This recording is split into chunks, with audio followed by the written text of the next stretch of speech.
15년 전 거친 제주 바다가 삼켜버린 줄 알았던 아내, 죽음의 문턱에서 기적처럼 살아난 딸, 그리고 지금 딸의 생명을 살릴 단 한 사람의 기증자가 사라졌던 내 아내와 똑같다면 당신은 믿으시겠습니까? 기적과 운명, 그리고 기억을 넘어선 사랑 이야기가 지금 시작됩니다. 오늘도 강민수는 낡은 공방에 앉아 나무를 깎았다. 사각거리는 대패 소리가 적막한 공간을 채웠다. 민수의 투박한 손은 거칠었지만 나무를 다루는 손길은 마치 잃어버린 기억을 더듬듯 섬세했다. 깎고 다듬을 때마다 나무에서 풍기는 쌉쌀한 향기가 그의 지난 세월처럼 묵직했다. 구분 등에 새겨진 세월의 흔적만큼이나 그의 가슴 속엔 15년 전 그날의 상처가 깊게 패여 있었다. 병원 복도를 걷는 딸 한서정의 뒷모습을 보며 민수는 한숨을 삼켰다. 24살, 눈매는 아내 윤지은을 꼭 닮았지만 창백한 얼굴에는 신장 질환의 그림자가 드리워져 있었다. 딸의 마른 어깨를 볼 때마다 민수는 15년 전 파도 속에서 잡지 못했던 손이 되살아나는 듯했다. 차라리 내가 그 파도에 삼켜졌더라면. 부질없는 생각이었다. 15년 전 제주도, 가족의 행복을 담았던 마지막 여행. 제주도의 햇살은 따스했고 해변엔 짭조름한 바다 내음과 아이의 웃음소리가 가득했다. 지은이가 깔깔 웃을 때마다 머리칼에서 풍기던 라벤더 향기가 바람에 실려왔다. 저녁 무렵 갑자기 하늘이 먹빛으로 변하더니 거친 바람이 야자수를 후려치며 괴기한 소리를 냈다. 빗방울은 총알처럼 유리창을 때렸다. 어둠 속에서 민수는 꽉 쥔 핸들 너머로 겨우 앞을 가늠했다. 백미러에 비친 지은의 얼굴에 불안감이 스쳤지만 서정의 작은 손을 꼭 잡으며 애써 미소 짓는 모습이 보였다. 엄마는 괜찮아. 그 말이 민수의 귀에 맴돌았다. 거대한 파도가 도로를 집어삼키는 순간 지은의 다급한 외침이 귓전을 때렸다. 차가 덜컥 기울어지며 절벽 아래로 까마득한 어둠이 펼쳐졌다. 서정의 작은 비명과 함께 모든 것이 산산이 부서지는 굉음이 뒤따랐다. 그날 이후 민수는 나무를 깎으며 아내를 향한 그리움과 구하지 못했다는 죄책감을 조각해왔다. 그는 완성되지 못한 목각인장을 어루만졌다. 꼭 지은의 미소 같기도 서정의 천진난만한 모습 같기도 했다. 깎아낼수록 사라지는 나무 부스러기들이 마치 흩어져 버린 행복의 조각들 같아 민수는 저도 모르게 한숨을 내쉬었다. 공방 한쪽 유리병 안에는 15년 전 사고 당시 파편으로 깨져버린 듯한 조개 껍데기 조각들이 담겨 있었다. 아내와 딸이 함께 만들었던 조개 목걸이의 잔해였다. 이제는 딸마저 잃을지도 모른다는 두려움이 그를 덮쳤다. 서정의 병세가 악화될수록 민수는 밤샘 작업으로 나무를 깎다가 손을 다치기도 하고 작품을 망가뜨리기도 했다. 그의 불안한 마음이 나무 칼 끝에 고스란히 실렸다. 아빠, 괜찮아요. 너무 걱정 마세요. 다 잘 될 거예요. 서정의 목소리에 민수는 억지로 미소 지었다. 어린이집 교사로 일하는 딸은 아픈 몸에도 늘 긍정적이었다. 오히려 아버지를 위로하는 속 깊은 아이였다. 서정의 신장질환은 악화될 대로 악화되어 이식만이 유일한 희망이었다. 민수는 이미 자신의 신장을 주려 했지만 조직이 맞지 않았다. 2년 넘게 대기자 명단에서 기다렸지만 적합한 기증자는 나타나지 않았다. 그날 오후 김도연 교수가 민수를 불렀다. 김 교수는 이식 외과 분야의 권위자였지만 그의 표정은 평소보다 훨씬 밝았다. 민수 씨, 정말 기적 같은 일이 일어났습니다. 서정 씨에게 적합한 기증자가 나타났어요. 그것도 놀라울 정도로 적합도가 높습니다. 친모와 자녀 수준의 일치도를 보입니다. 민수는 자신의 귀를 의심했다. 2년을 기다린 기적 같은 소식에 눈물이 솟구쳤다. 이런 기적이, 나무를 깎으며 늘 기도를 올렸는데 하늘이 들으신 모양입니다. 서정에게 이 소식을 전하자 딸의 얼굴에 오랜만에 환한 웃음꽃이 피어났다. 아빠의 얼굴에도 드디어 웃음꽃이 피었다. 서정은 울컥했다. 아이들에게 건강하게 뛰어노라고 늘 이야기하는데 이제 제가 먼저 보여줄 수 있겠네요. 설레요, 아빠.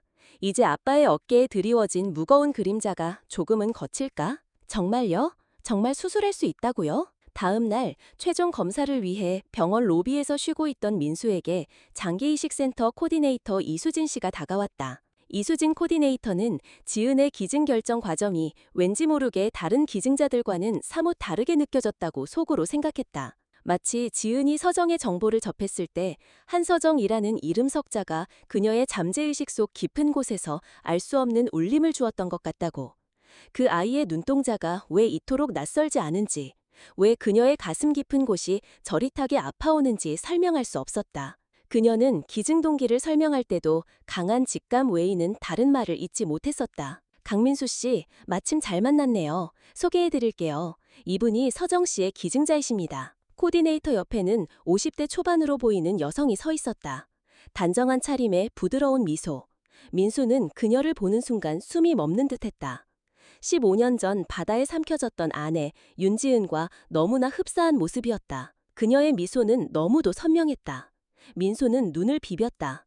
15년 동안 닳도록 그리다 지쳐버린 망상일까? 아니면 이 지독한 세월이 내게 던진 잔인한 농담일까? 안녕하세요, 강민수 씨. 저는 윤지은이라고 합니다. 여성은 공손하게 인사했다. 윤지은? 아내의 이름과 같았다. 민수는 떨리는 목소리로 감사 인사를 전했다. 이수진 코디네이터가 덧붙였다. 지은 씨는 제주도에서 오셨어요. 서울까지 오시느라 고생 많으셨죠? 제주도라는 말에 민수의 심장이 쿵 떨어졌다. 혹시 제주도 어느 쪽에 사시는지요? 지은은 잠시 생각하더니 남쪽 작은 어촌 마을이에요. 한적하고 정이 깊은 곳이죠. 라고 답했다. 민수는 더 묻고 싶었지만 코디네이터가 지은을 다른 검사실로 안내하며 대화는 끊겼다. 민수는 그 자리에 선 채 지은의 뒷모습을 바라봤다. 아내일 리는 없었다. 아내는 이미 15년 전에 세상을 떠났으니까. 하지만 너무나 닮은 그녀의 모습에 마음속 깊은 곳에서 알 수 없는 파문이 일었다. 민수는 혼란스러운 마음으로 병원 정원으로 나왔다. 그때 지은이 다가왔다. 검사를 마친 듯 그녀는 바람을 쐬러 나왔다고 했다. 민수 옆에 앉은 순간 바람이 살짝 불어왔고 특유의 라벤더 향기가 그의 코끝을 스쳤다. 지은이 항상 사용하던 그 라벤더 향수 향이었다. 세상의 모든 소리가 사라지고 오직 그 향기만이 민수의 폐부를 가득 채웠다. 환영이 아니었다. 분명 현실이었다. 실례지만 이 공기 중에 맴도는 향기가 제 기억 속 한 사람의 숨결과 같아서요. 놀랍네요. 바다 내음 짙은 제주에선 쉽게 접하기 어려운 향기인데 그걸 알아채시다니요. 지은은 살짝 놀란 표정을 지었다. 지은 자신도 그 향기가 왜인지 모르게 익숙하지만 설명할 수 없는 기묘함을 느꼈다. 낯설지 않은 포근함인데 왜인지 모르게 가슴 한편이 시렸다. 누구의 기억일까? 내 것일까? 아니면 민수는 목이 메었다. 그냥 제 아내가 좋아하던 향기라서요. 15년 전에 세상을 떠났습니다. 지은의 눈에 동정심이 어렸다. 짧은 대화 후 지은은 코디네이터의 전화를 받고 자리에서 일어났다. 민수는 홀로 남아 혼란에 잠겼다. 이건 우연일까? 아니면? 그녀가 앉았던 자리에 손을 뻗자 아직 남아있는 온기가 민수의 손끝을 스쳤다. 그날 밤 민수는 지친 몸을 뉘었지만 잠은 오지 않았다. 아내를 구하지 못했던 제주도 사고의 한몽이 또다시 찾아왔다. 꿈속에서 파도에 휩쓸리던 지은이 민수 씨, 저 여기 있어요. 저를 찾아주세요. 라고 애타게 외쳤다. 그리고 지은의 얼굴이 윤지은의 얼굴로 변해가는 것을 보았다. 식은땀을 흘리며 깨어난 민수는 결심했다. 반드시 진슈를 확인해야만 했다. 다음 날 아침 민수는 서둘러 병원 카페로 향했다. 그는 멀리서 지은을 발견했다. 그녀는 커피를 주문한 뒤 창가 테이블로 갔다. 그리고 커피에 설탕 2스푼과 계피가루를 조심스럽게 뿌렸다. 민수의 심장이 거세게 뛰었다. 손끝이 미세하게 떨려왔다. 숨이 턱 막혔다. 아내 지은의 독특한 커피 스폴이었다. 달콤함 위에 약간의 매콤함이 인생의 맛이죠. 아내의 목소리가 귓가에 울리는 듯했다. 더 이상 참을 수 없었던 민수는 지은에게 다가갔다. 실례지만 그 커피 레시피 혹시 항상 그렇게 드시나요? 아, 이거요? 네, 습관이 됐어요. 특별한 건 아니에요. 대화를 나누는 동안 민수는 지은의 작은 습관들을 관찰했다. 말을 할 때 살짝 고개를 기울이는 방식, 생각할 때 무의식적으로 머리카락을 만지작거리는 모습, 가끔 입술을 깨무는 버릇까지. 모든 것이 잃어버린 아내 지은과 똑같았다. 민수는 조심스럽게 15년 전 제주도 사고 이야기를 꺼냈다. 차가 바다로 추락했고 아내는 파도에 휩쓸려 사라졌다는 이야기를. 지은의 얼굴이 창백해졌다. 잠시 말을 잇지 못하던 그녀는 그 파도 어쩐지 제 꿈속에서도 늘 거칠게 몰아치더군요. 지독한 파도였겠습니다. 라고 을조렸다. 그리고는 불편한 듯 자리에서 일어났다. 수술 당일 병원의 공기는 더욱 긴장감이 감돌았다. 민수는 밤새 한숨도 자지 못했다. 수술 전 그는 마지막으로 지은의 병실을 찾았다. 어쩌면 이게 그녀와 대화할 마지막 기회일지도 몰랐다. 지은은 이미 수술 준비를 마친 듯했다. 민수가 말을 꺼내려 할 때 지은은 긴장한 듯 머리카락을 만지작거리다 머리를 묶기 시작했다. 그 순간 민수는 그녀의 귓불 뒤에 있는 작은 V자 모양 흉터를 발견했다. 어린 시절 나무에서 떨어지면서 생긴 지은만의 특이한 흔적이었다. 심장이 멈추는 듯했다. 그리고 오른팔을 들어 머리를 묶는 순간 팔꿈치 안쪽에 작은 하트 모양의 화상 흉터가 선명하게 보였다. 신혼여행 때 온천에서 대었던 그 흉터였다. 이것은 우연이 아니었다. 모든 증거가 한 가지를 가리키고 있었다. 윤지은은 그의 아내 지은이었다. 15년 전 사고로 기억을 잃고 새 이름으로 살아온 그의 아내. 하지만 지금 이 순간 수술 직전에 이 엄청난 사실을 말할 수는 없었다. 지은에게도 딸 서정에게도 너무 큰 충격일 터였다. 지은 씨, 이제 수술실로 가셔야 합니다.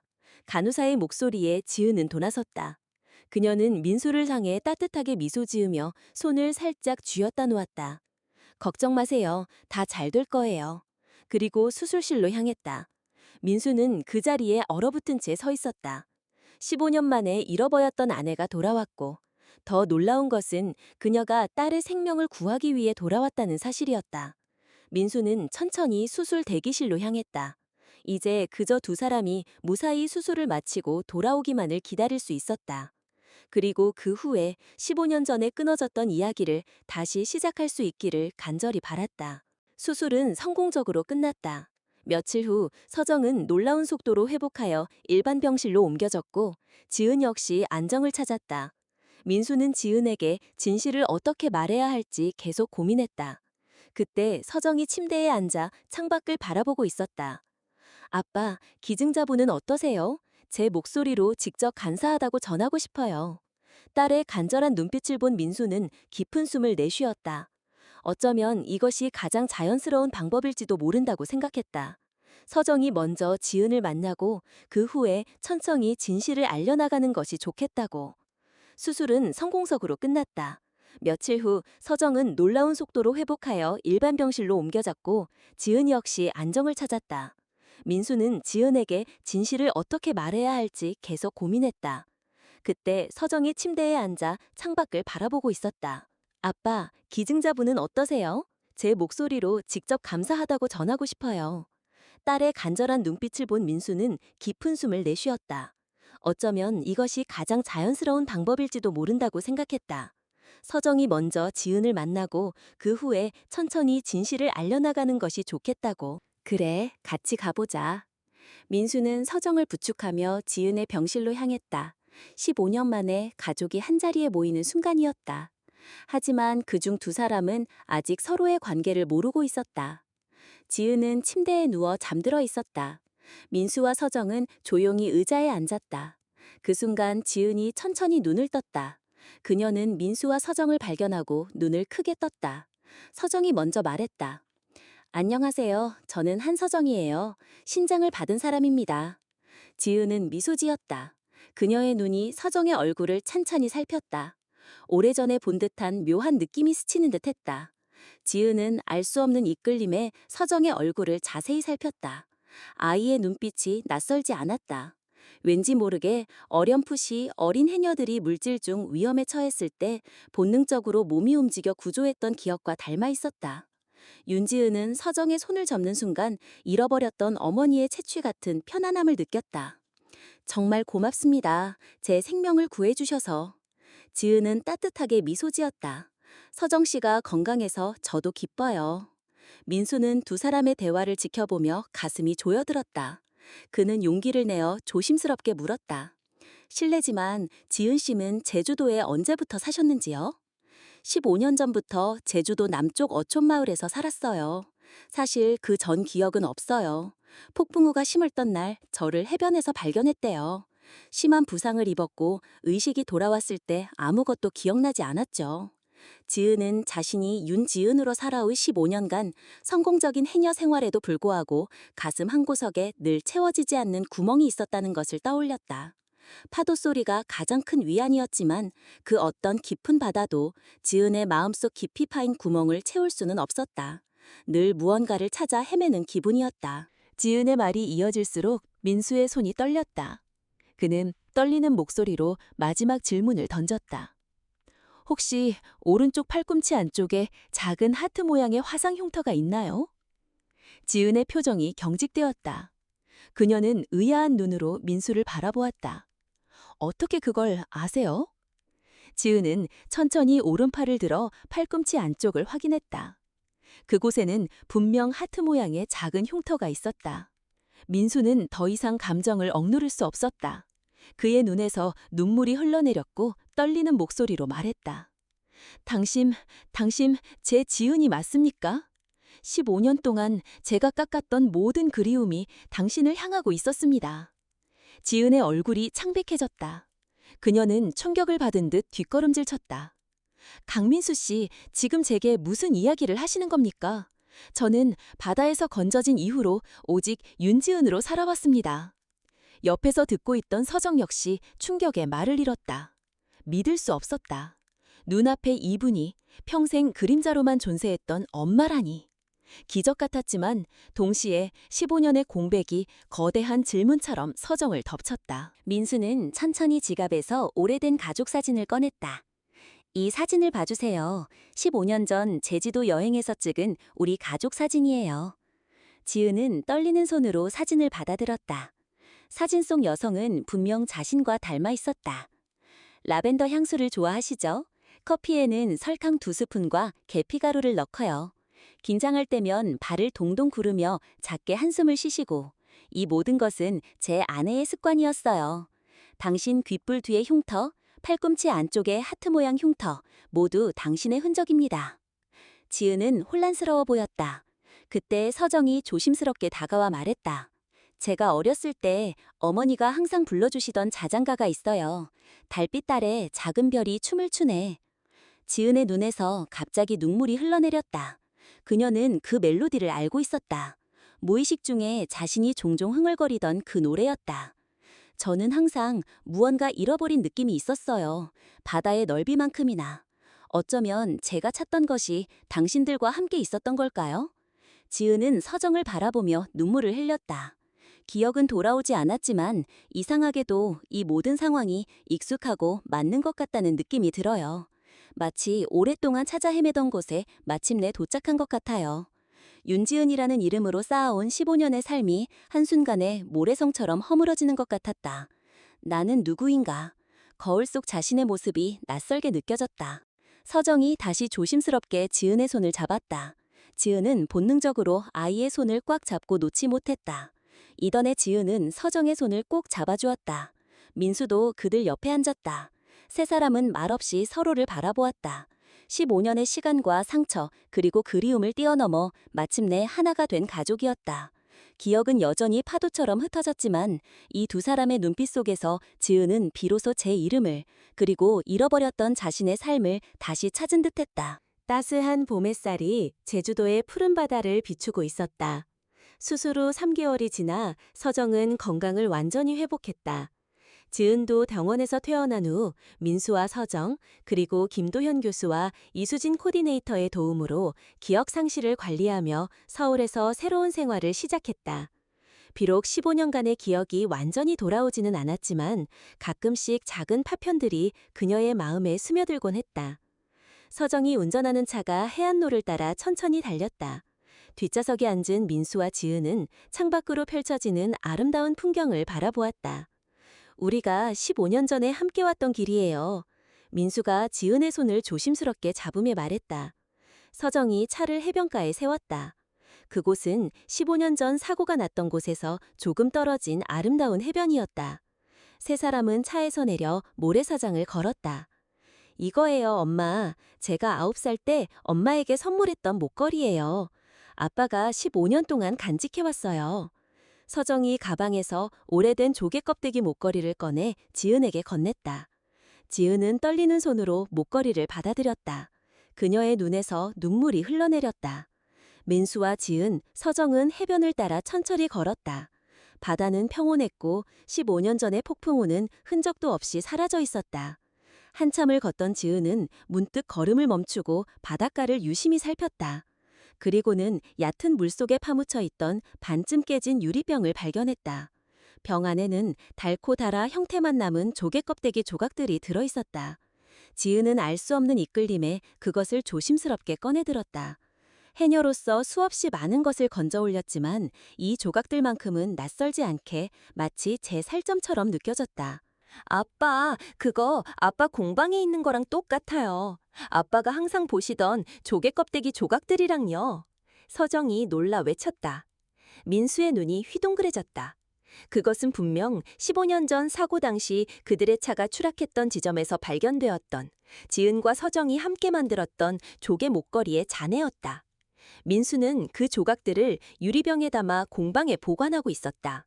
그런데 지은이 그녀의 손으로 직접 그것을 바다에서 다시 찾아낸 것이다. 지은은 조각들을 바라보며 희미하지만 강렬한 기시감에 휩싸였다. 잊었던 기억의 파편들이 거친 파도처럼 밀려오는 듯했다. 손끝에 어떤 기억의 촉감이 생생하게 되살아나며 희미한 아이의 웃음소리, 파도소리, 그리고 낯익은 남자의 목소리가 뒤섞이며 아득한 꿈처럼 스쳐 지나갔다. 아빠, 엄마, 이게 왜?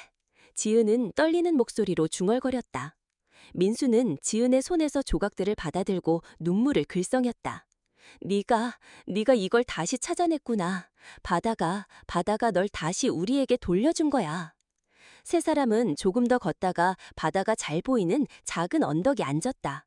민수는 준비해온 도시락을 꺼냈고 그들은 함께 늦은 점심을 먹었다. 이것도 예전에 자주 했던 일이에요. 우리는 여행 갈 때마다 항상 도시락을 싸서 야외에서 먹곤 했죠. 해가 천천히 수평선으로 내려가 바다가 붉게 물들었다. 민수는 윤지은을 만난 후 15년간 손대지 못했던 미완성 목각 인형에 다시 손을 댔다. 그녀의 온기가, 서정을 향한 그녀의 헌신이 굳게 닫혔던 민수의 마음을 열고 인형의 얼굴에 비로소 따뜻한 미소를 새겨넣는 듯했다. 지은아. 민수가 문득 지은의 이름을 불렀다. 이제 그녀는 미래가 아닌 지은이라는 이름에 자연스럽게 단행했다. 이 낡은 손으로 당신을 다시 붙잡아도 되겠습니다. 저의 남은 모든 시간을 당신과 함께하고 싶습니다. 지은의 눈에서 눈물이 흘러내렸다. 그녀는 떨리는 손으로 민수의 손을 잡았다. 지은은 미소 지으며 고개를 끄덕였다. 민수는 반지를 지은의 손가락에 끼워주었다. 서정은 기쁨에 박수를 쳤다. 축하해요, 아빠, 엄마. 세 사람은 서로를 끌어안았다. 15년의 시간과 상처, 그리고 그리움을 뛰어넘어 마침내 하나가 된 가족이었다. 바다 위에 떠오른 별들처럼 그들의 사랑은 영원히 빛날 것이었다. 오늘의 이야기는 여기까지입니다. 구독을 눌러주시면 매일 올라오는 영상들을 더 빠르게 보실 수 있습니다. 영상이 재미있으셨다면 좋아요도 부탁드립니다. 내일 또 뵙겠습니다. 감사합니다.